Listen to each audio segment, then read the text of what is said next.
Welcome to Chopstick Travel. I'm Luke Martin and today I'm in southern Sri Lanka. This is part 3 of our 3-part series exploring the life and culture of the Sri Lankan fishermen. So today we're going to show you the unique traditions of the southern Sri Lankan fishermen. We're also going to be trying some fishing ourselves, and of course we're going to be cooking it in traditional southern Sri Lankan style. First, this morning we've come to this local market to grab some breakfast. It's going to be a great episode, so make sure you stay tuned until the end. Let's go eat some Sri Lankan food.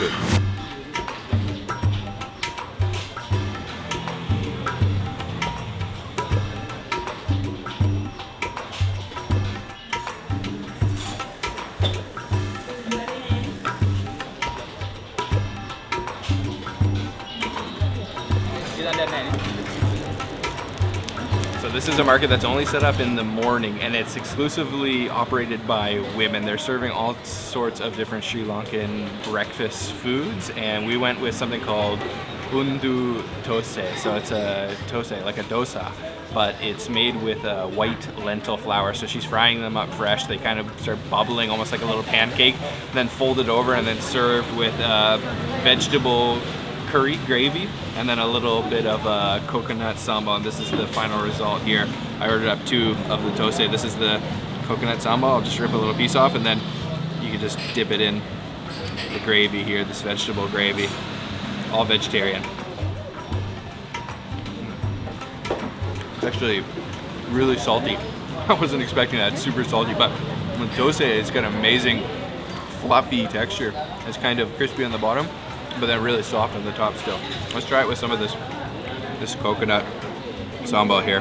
You gotta go easy with that gravy because it's super salty. I wasn't expecting it.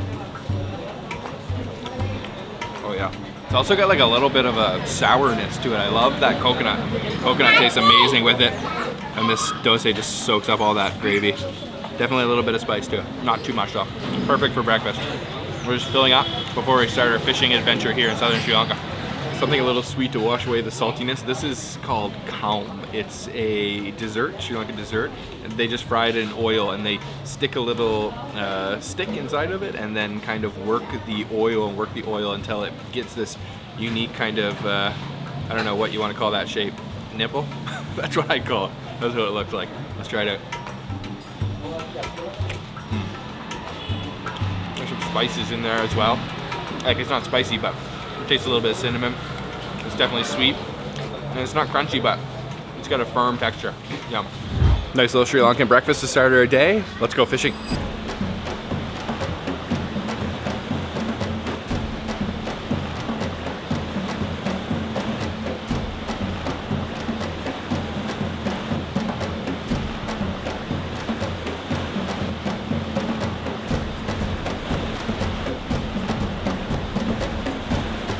Before we actually go fishing ourselves, I wanted to stop and show you this first. This is a unique tradition of the south of Sri Lanka. These are the stilt fishermen. So as the name suggests, they are perched on top of these little stilts or sticks that are kind of stuck into the ground out into the ocean, and they're sitting there all day and they're fishing. It's a very traditional type of fishing that is unique to the south of Sri Lanka that goes back a long time. They actually are successful. They're catching fish. I can see them landing fish, but I will say, if you want to take pictures of these guys, you actually have to pay first before you take pictures. So they found that it's more profitable to actually just charge tourists to take pictures of them than selling their catch. But still something you got to see here in Sri Lanka. Super unique. I've never seen anything quite like it.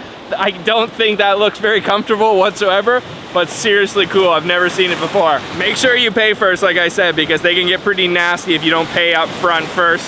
Let's go do some fishing ourselves.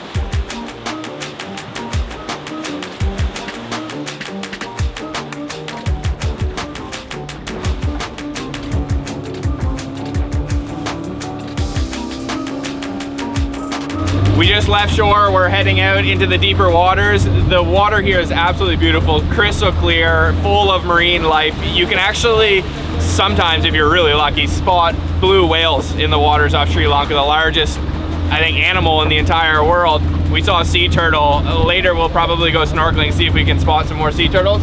But in the meantime, we're gonna try to catch some fish for lunch today.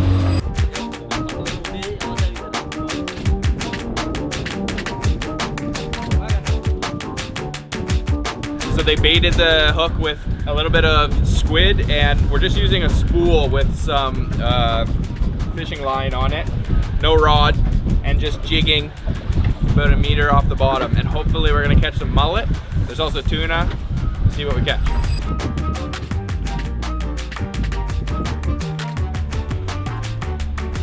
So we caught a couple small sort of reef fish, and we've changed locations. It is a little bit too late in the day now. It's choppy and the wind has picked up quite a lot. So we've got some sick crew members hanging over the side of the boat here. We're gonna try a little bit longer and see if we can't catch something bigger. Hopefully, the waves are pretty bad. You okay? Huh? That's a no.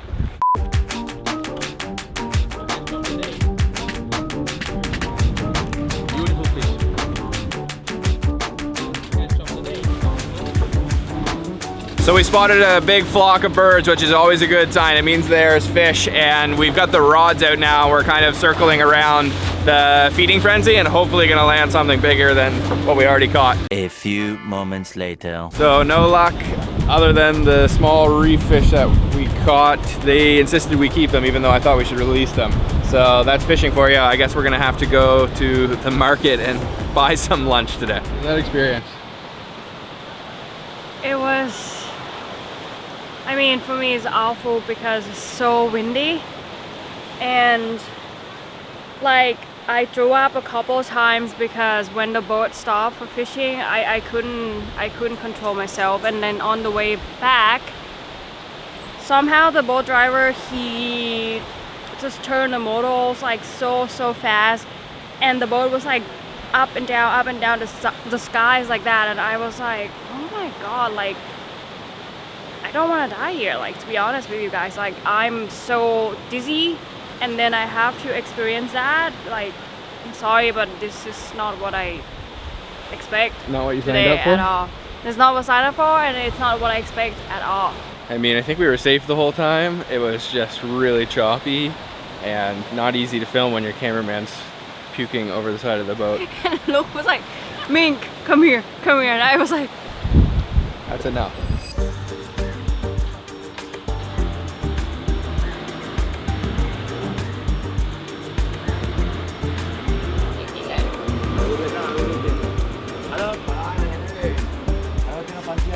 So we've come to this little sort of roadside fish market. He's got a lot of different fish, a lot bigger ones than the ones we were catching, and we're gonna purchase our fish off of him for lunch today to cook a southern Sri Lankan dish called Ambulthiyal, which I'm gonna show you the entire process next.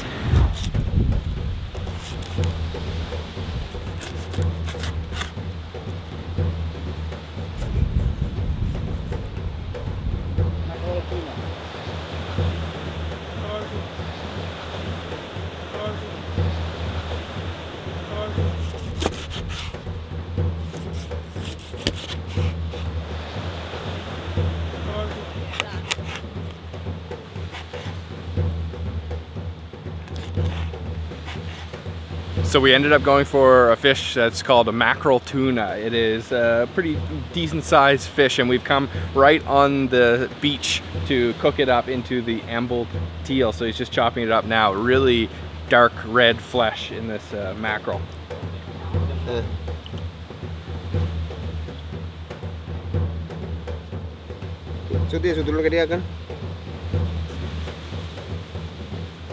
It's a fairly simple dish, but there's one really key ingredient. It's called goraka in local language, which is called Malabar tamarind. It's a type of tamarind. It's a very sour fruit that they add into the fish, and then a ton of black pepper, some green chilies, some garlic, a little bit of salt, and that's pretty much it. But it's full of flavor from that goraka, the Malabar tamarind. That's the key ingredient in the dish called Ambulthiyal here in the south of Sri Lanka.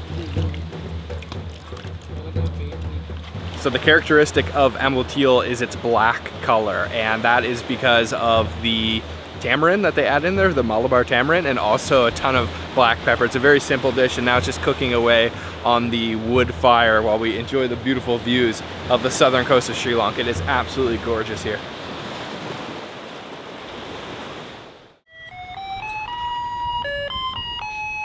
So the Ambulthiyal is finished cooking, and we just called this guy over here. He's got a tuk tuk and he's selling some bread. So we're gonna have some bread with our Ambulthiyal. So this is really traditional here in Sri Lanka to buy your bread out of a tuk tuk. So if you ever hear that tune in Sri Lanka, you know it's the bread man. You can get your bread right out of the back of the tuk tuk. It's not the ice cream truck and it's not the Taiwanese garbage truck. It is the Sri Lankan Tuk Tuk Breadman. So let's go eat our Ambulthiyal with some bread. Okay, it's time to eat. We're sitting down now on the beautiful beach and I've got my meal just on the banana leaf here. So starting out with the black mackerel, tuna mackerel they call it, the Ambulthiyal. So it's sour kind of fish with this beautiful gravy all over top of it. And then that's to be eaten with the bread that we just bought right out of the back of the tuk-tuk.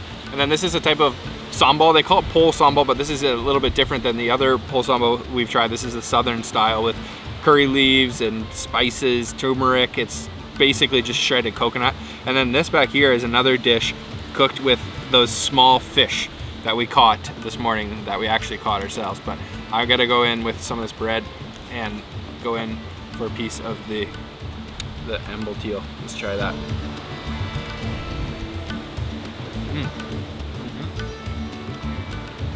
Yeah, that's good. It's a really unique flavor to have, sort of sour fish dish, but that's coming from that Malabar tamarind, sorry. It's a really kind of sour, unique flavor, kind of fruity almost. And you can see that these are just beautiful chunks of fish. Really flaky, fall apart. Goes well with the bread. It's got a little bit of spicy, put some green chili in there, but it's not too spicy.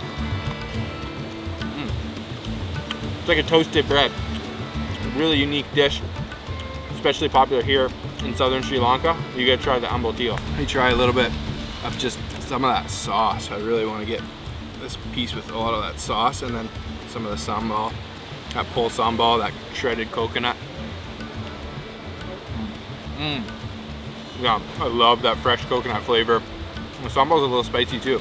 I gotta say that this Ambulthiyal, it might be one of my favorite Sri Lankan dishes. It's such a unique flavor. You know, big chunks of fish and like really sour sauce on the outside. Sounds kind of weird to have like a sour fish curry, but that's what it is, and it's not weird at all. It tastes amazing. I love that sauce on top. And with the bread, it's great. Nice fresh bread, toasted fresh. Well, it is a little bit too bad that we didn't catch our own fish, but still super fresh fish from the market, and a great experience for me anyway. I don't know how Mink feels about going fishing because she was certainly not enjoying herself out there, but Sri Lanka, especially southern Sri Lanka, absolutely beautiful. The coastline here is just so scenic. The views are incredible and the water is so clear and nice, and the food is awesome too.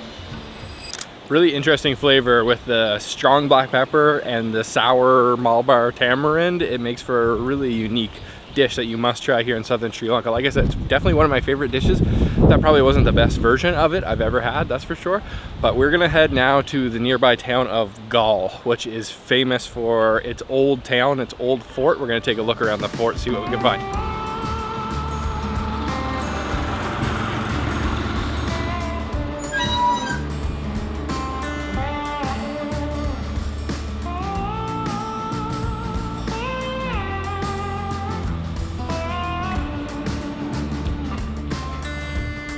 So this is Galle Fort, a UNESCO World Heritage Site and extremely popular tourist destination here on the southern coast of Sri Lanka. Originally it was settled by the Portuguese, but then it was developed further by the Dutch and then finally by the British. So all three colonizers have left their mark here in Galle Fort, and it's beautiful. It's got this incredible turquoise water surrounding it, and then you've got all kinds of beautiful old buildings. It's a very multicultural place. So you see churches, you see mosques. There's all different types of religions and races residing here in Galle Fort. You've got to see it if you're visiting Sri Lanka. It's definitely one of the top places to visit, and this is my third time, but my first time to actually come to Galle Fort, so I really missed out because it is absolutely beautiful.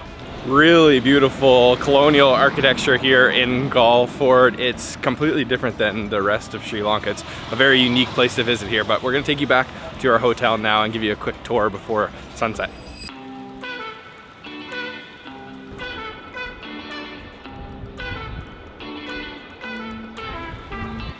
So we are back at our hotel. This is another Jetwing property. This one's called Jetwing Saman Villas. It's located in Bentota, and this is going to be one of the most incredibly beautiful hotels I've ever had the pleasure of staying at.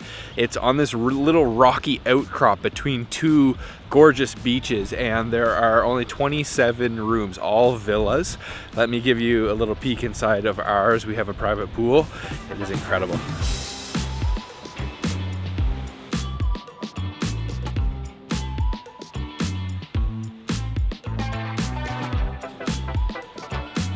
So we got back a little bit late. The sun has already set. This room is absolutely incredible though, guys. We've got this patio, there's a lounge, of course a bedroom, there's a beautiful bathtub, and then the pièce de résistance, this incredible private pool. Or if you'd like, you can also go to their public pool, which is equally as stunning with incredible views over the Indian Ocean. I think I'm gonna go for a little dip right now. Wow, that is seriously refreshing. Wow. Another great day here in Sri Lanka, and that concludes our 3-part series exploring the life of the fishermen here in Sri Lanka from north to south. So we started in Jaffna in the north. We saw how they are fishing using the ware net and how they're diving down to get crabs and then cooking it into a cool soup.